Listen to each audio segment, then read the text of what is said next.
Hi hello welcome back to our channel.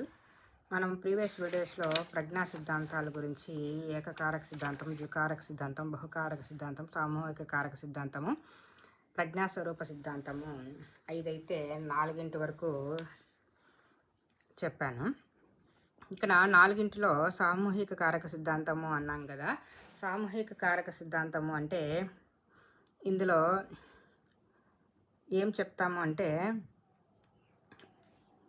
ఏకకారక సిద్ధాంతంలో అయితే ఒకే కారకం ఉంటుందన్నాం. ద్వికారక సిద్ధాంతంలో జీ ఫ్యాక్టర్ ఎస్ ఫ్యాక్టర్ ఉంటుందని చెప్పినాము. బహుకారకం అంటే అనేక కారకాలు ఉంటాయని చెప్పాము. ఇక్కడ సామూహిక కారక సిద్ధాంతం అంటే ఒకటేసారి అన్నీ ఒకే దానిపైన పనిచేస్తాయి. ఇప్పుడు ఎగ్జాంపుల్, గణితంలో ఒక సమస్యను పరిష్కరించాలన్నప్పుడు ఏమేమి సామర్థ్యాలు ఇందులో ఉపయోగిస్తామంటే సంఖ్యా సామర్థ్యము, స్మృతి వివేచన సామర్థ్యము. అంటే కొన్నిసార్లు ప్రత్యక్ష సామర్థ్యం అంటే కొన్ని చేసి చూపించాల్సి ఉంటుందన్నమాట. ఇలాంటివన్నీ కూడా మనము ఇలా ఎగ్జామ్లో అడుగుతారు. సామూహిక కారక సిద్ధాంతంలో ఎగ్జాంపుల్లో ఎలా అడుగుతారంటే, గణితంలో ఒక సమస్యను పరిష్కరించాలన్నప్పుడు ఏ సామర్థ్యాలను ఉపయోగిస్తామంటే ఇక్కడ సంఖ్యా సామర్థ్యము, స్మృతి సామర్థ్యము, వివేచన సామర్థ్యం అని ఇలా ఒకటి కంటే ఎక్కువ సామర్థ్యాలు కలిగి ఉండడాన్ని ఇక్కడ మనము ఒకటి కంటే ఎక్కువ సామర్థ్యాలు కలిసి సమన్వయంగా పనిచేస్తున్నాయి కాబట్టి ఇక్కడ సమస్య పరిష్కారం ఏర్పడుతుంది. కాబట్టి ఇక్కడ మనము ఈ సామూహిక కారక సిద్ధాంతంలో ఎగ్జాంపుల్ అన్నమాట. ఎలా అడుగుతారో అదే ఎగ్జాంపుల్. అంటే గణితంలో ఒక సమస్యను పరిష్కరించాలంటే 3 సామర్థ్యాలు ఇక్కడ అవసరము. ఎక్కడన్నా వ్యాకరణం తెలుసుకోవాలనుకో శాబ్దిక పదధారాలతో, అశాబ్దిక కావాలా పదధారాలతో కూడా 2 ఉండాలి, 2 సామర్థ్యాలు ఉండాలి. ఈ విధంగా మనము 2 సామర్థ్యాలు, వ్యాకరణం నేర్చుకోవాలంటే 2 సామర్థ్యాలు ఉండాలి. ఈ విధంగా అడుగుతారు సామూహిక కారక సిద్ధాంతంలో ఎగ్జాంపుల్స్.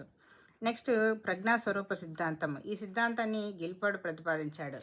ఈ ప్రజ్ఞలోని అంశాలను అంశ విశ్లేషణ అనే సాంఖ్యక శాస్త్ర పద్ధతిలో పరిశోధించి ప్రజ్ఞకు 3 విశేషకాలు ఉంటాయని, ప్రతి విశేషకంలో కారకాలు ఉంటాయని గుర్తించాడు. ఎవరు? గిల్బర్ట్.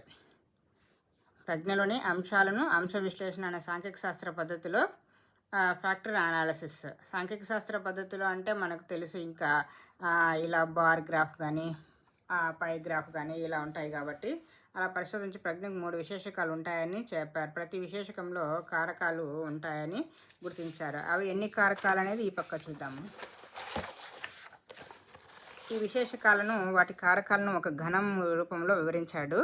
ఆ ప్రజ్ఞా స్వరూపంలో 3 విశేషకాలు ఉంటాయి. ఇక్కడ మనం ఘనము అనేది ఇది ప్రీవియస్ ఓల్డ్ టెక్స్ట్ బుక్లో ఘనము బొమ్మ గీసేసి ఇక్కడ విషయాలు, ప్రచాలకాలు, ఉత్పత్తులు అని ఇలా ఇచ్చింటాడు. ఘనము క్యూబ్ గీసి ఇది మనం గుర్తుపెట్టుకోవాలి. విశేషకాలను, వాటి కారకాలను ఏ రూపంలో వివరిస్తాడంటే ఘనము గిల్బర్ట్. ప్రజ్ఞా స్వరూపంలో 3 విశేషకాలు ఉన్నాయి. ఏంటివి అంటే విషయాలు, ప్రచాలకాలు, ఉత్పత్తులు. ఇక్కడ చిత్రాలు, ధ్వనులు, చిహ్నాలు, మాటలు, ప్రవర్తన, మూల్యాంకనం, సమైక్య ఆలోచన, విభిన్న ఆలోచన, స్మృతి, సంజ్ఞానం, యూనిట్లు, వర్గాలు. ఈ ఉత్పత్తులకి వచ్చి యూనిట్లు, వర్గాలు, సంబంధాలు, పద్ధతులు, రూపాంతరాలు, అంతర్భావాలు. వీటిలో 5 విశేషకాలు ఉంటాయి. విషయాల్లో, ప్రచాలకాల్లో 6 ఉంటాయి, ఉత్పత్తుల్లో 5 ఉంటాయి. 5 × 5 × 6. ఇక్కడ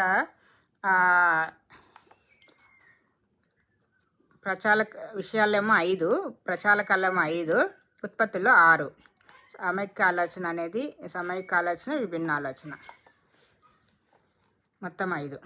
మూల్యాంకనం, సమైక్య ఆలోచన, విభిన్న ఆలోచన, స్మృతి, సంజ్ఞానం. ఇది ఆలోచన, విభిన్న ఆలోచన. ప్రతి విశేషకంలో కారకాలు ఉంటాయి. విషయాలు 4 కారకాలు, ప్రచాలకాల్లో 5 కారకాలు, ఉత్పత్తుల్లో 6 కారకాలని. ఇక్కడ విషయాలు 4 కారకాలు అనేది ప్రీవియస్ బిట్లో ఉంటాయి. ఇక్కడ మాత్రం 5. ఇక్కడ ఒక 5 × 5 × 6 అన్నమాట కారకాలు ఉండేది. ప్రతి వ్యక్తి ప్రజ్ఞ 5 × 5 × 6 = 125. 6 5 30, 35 150. ఇప్పుడు చూడండి, ఇప్పుడు మారిపోయింది. అప్పుడైతే 4x5x6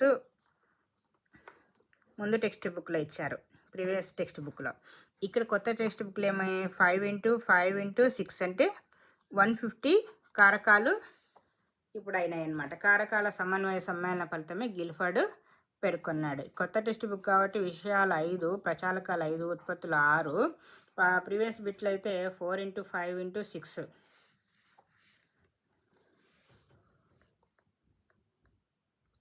ఇక్కడ గుర్తుపెట్టుకోవాలి, కొత్త టెక్స్ట్ బుక్లో ఏమో 5x5x6 150 కారకాలు, ఓల్డ్ టెక్స్ట్ బుక్లో ఏమో 120.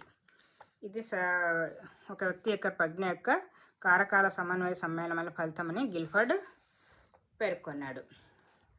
ఇది మనకు గిల్ఫర్డ్ ప్రజ్ఞా స్వరూప సిద్ధాంతము. ఈ ప్రజ్ఞా సిద్ధాంతాలు 5, ఎక్స్ట్రాగా బహుళ ప్రజ్ఞా సిద్ధాంతం అని ఇది చాలా ఇంపార్టెంట్ థియరీ. ఇది నెక్స్ట్ వీడియోలో చూద్దాం.